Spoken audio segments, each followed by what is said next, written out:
What's up, everybody? My name is Jason, and welcome to President Biden's outrageous comment and your EIDL update. It is Monday, November the 22nd, 2021. Please do me a huge favor. Give this video a thumbs up. Make sure you subscribe to the channel and go find me over on Twitter at Try Small Biz. Username is Small Biz. The name of the company that I formed, you guessed it, to help grow your small biz. All right, ladies and gentlemen, what did the 46th president of the United States just say about 2 hours ago that's got me all fired up? When do you have to apply for the supplemental grant and the Eidl loan increase to make sure that you and your family get your money? And what are my thoughts on what happened in Wisconsin? So, ladies and gentlemen, pull up a chair, grab a cup of coffee, bowl of popcorn, ice cold beer, glass of wine. Here we go. All right, ladies and gentlemen, I know this is a risky video, but ask me if I give two shits.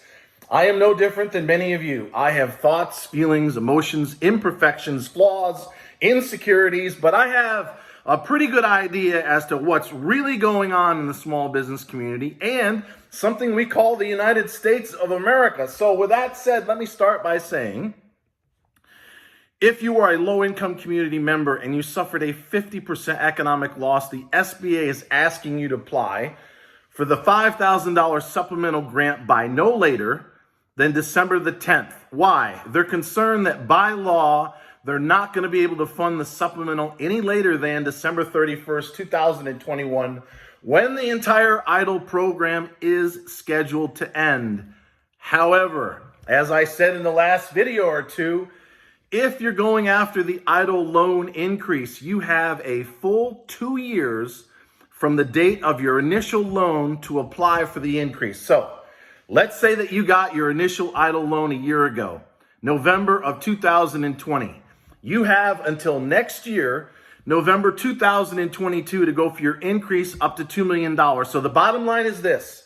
They have about $90 to $100 billion left over of Eidl loan money. They're not going to run out. So if you're unsure of whether or not you want to apply, you have 2 full years. If you're stuck in reconsideration, whether it's a month, 6 months, or longer, do not worry. They're not going to run out of money. You're going to get funded, provided that you're legit. And as I've said a million times before, let's make it 1,000,001. Privacy release forms are powerful. Get them from your senators, your congressmen and women. It's a limited power of attorney that gives them the ability to reach out to the SBA and say, what the hell's going on? Number 2, ask for the business advocate in your senator, congressman, or woman's office. Some of them are called small business advocates. So you call up and say, hi, I just signed a privacy release form. I summarized very briefly what my problem is with respect to the Eidl grant, the supplemental, the loan, or all the above.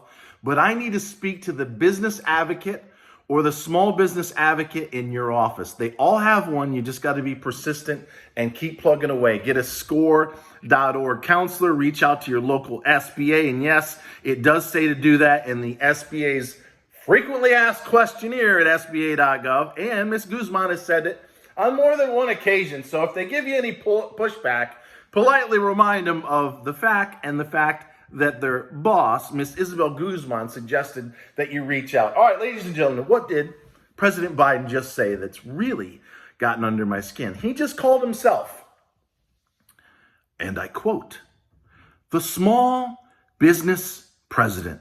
Yes, President Biden has said he is the ultimate advocate of the small business owner, so much so that he's calling himself, not only in print, but in front of the camera, the small business president. Do I need to fucking remind anybody about the, I don't know, supply chain fiasco? Or the fact that we've got 30-year highs in inflation and 10-year lows in consumer confidence? We've got gasoline in California that's pushing $8.50 a gallon. And if it wasn't for the Federal Reserve and Jerome Powell, who just got reappointed or suggested for reappointment, printing hundreds of billions of dollars over the last several years, this stock market would be down at least 30% from where it is right now. So I say, with the utmost respect, being someone, by the way, who voted as much for blue as I have red in my entire life, it comes down to who's the best man, or in most cases these days, woman for the job. But President Biden, there is no fucking way, and I don't give a fuck if I offend all you hardcore liberals out there. This guy is a demolisher of small business. Have you gotten your RRF if you're one of the 177,000 restaurants in this country who were given a big fuck you 8 months ago? No, you haven't. Have you gotten your $10,000 Eidl grant that you were promised in the CARES Act as a result of this ridiculous low-income requirement that Nancy Pelosi came up with that President Biden could get rid of with a stroke of a pen? No, you haven't. And if that's not enough, when they just passed the $1.2 trillion infrastructure bill 2 weeks ago, it officially killed PPP. It's never coming back. So if you don't have RRF as a restaurant, if you as a smaller business owner can't get any more PPP, and we still have 5 million middle-income families that are fucked out of the $10,000 or the balance thereof they were promised in the CARES Act, there's no damn way that, on my watch anyway, I'm going to allow this guy, I don't give a fuck who he is or who you voted for, to call himself the small business president of the United States of America. And if I haven't offended anybody enough already, let me finish out this video with what happened in Wisconsin. As you can see, I am a white American, middle America. I lean left on social issues. I lean right on support for the military and less regulation with respect to this country. Thank you for those who have served. And may I remind all you that are new, I grew up minutes, literally, from Fort Drum, New York, the 10th Mountain Division of the United States Army. My grandfather, rest your soul, Grandpa, was the youngest of 10 children. Both of his parents died when he was 4 years old on a farm in Missouri. And guess what?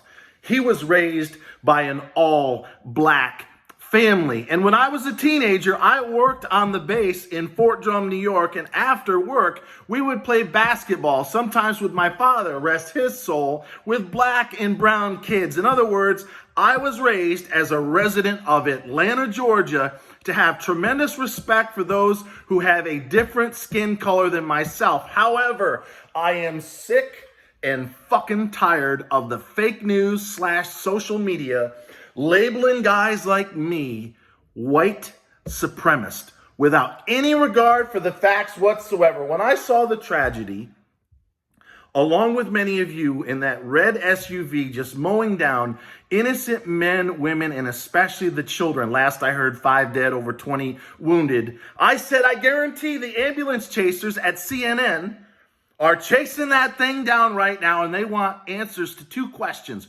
What's the color of that driver's skin? And is he a registered Democrat or Republican? And as the minutes and hours continued to tick by, and I heard absolutely nothing, I said, uh-oh, must be a minority.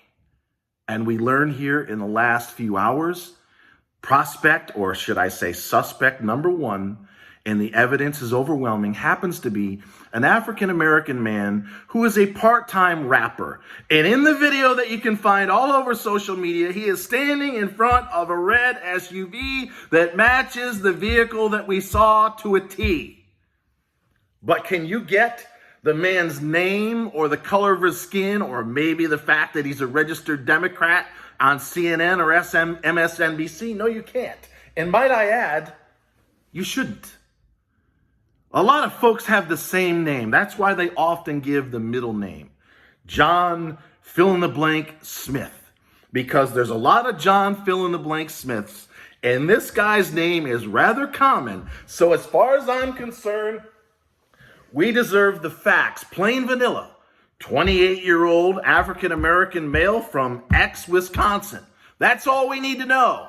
We don't need to know who he voted for. We don't need to know if he's got a rap sheet a mile long. We don't need to know if he's a Trump supporter and happens to be black. We don't need to know any of that bullshit. As a white male who is very fucking inclusive to the point where I will throw down with someone, for example, who takes a cheap shot at the gay and lesbian community. I spent half my life as a young adult down in South Beach. A lot of my friends were then and are today either gay, lesbian, and we may as well throw in transgender. Just because somebody doesn't look like you, vote like you, or sleep like you does not mean they should be excluded, exterminated, or discriminated against. And that includes white folks that look like me. So I have to say, ladies and gentlemen, being someone who has never edited a video, this is coming straight from the heart.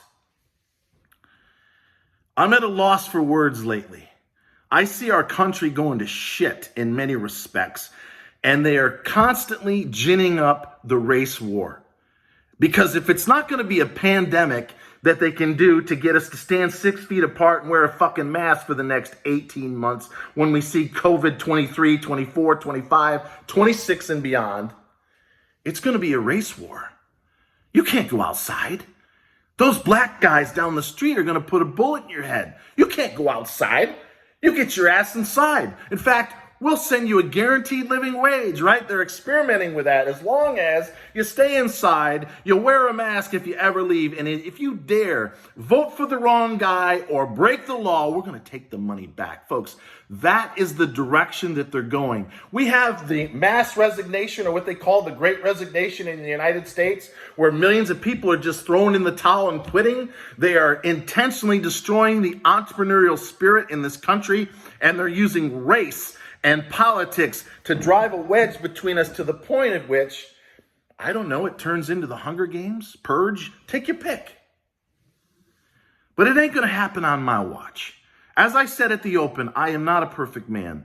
I have flaws, I have sins, I have insecurities just like you and everybody else who's watching me right now. But I am a one love guy, and I will fight for African Americans, Muslims, Jews, or any fucking label, including white folks, because as I said on Twitter this afternoon, I didn't say this, but I've said it before, I'm okay living in a van down by the river.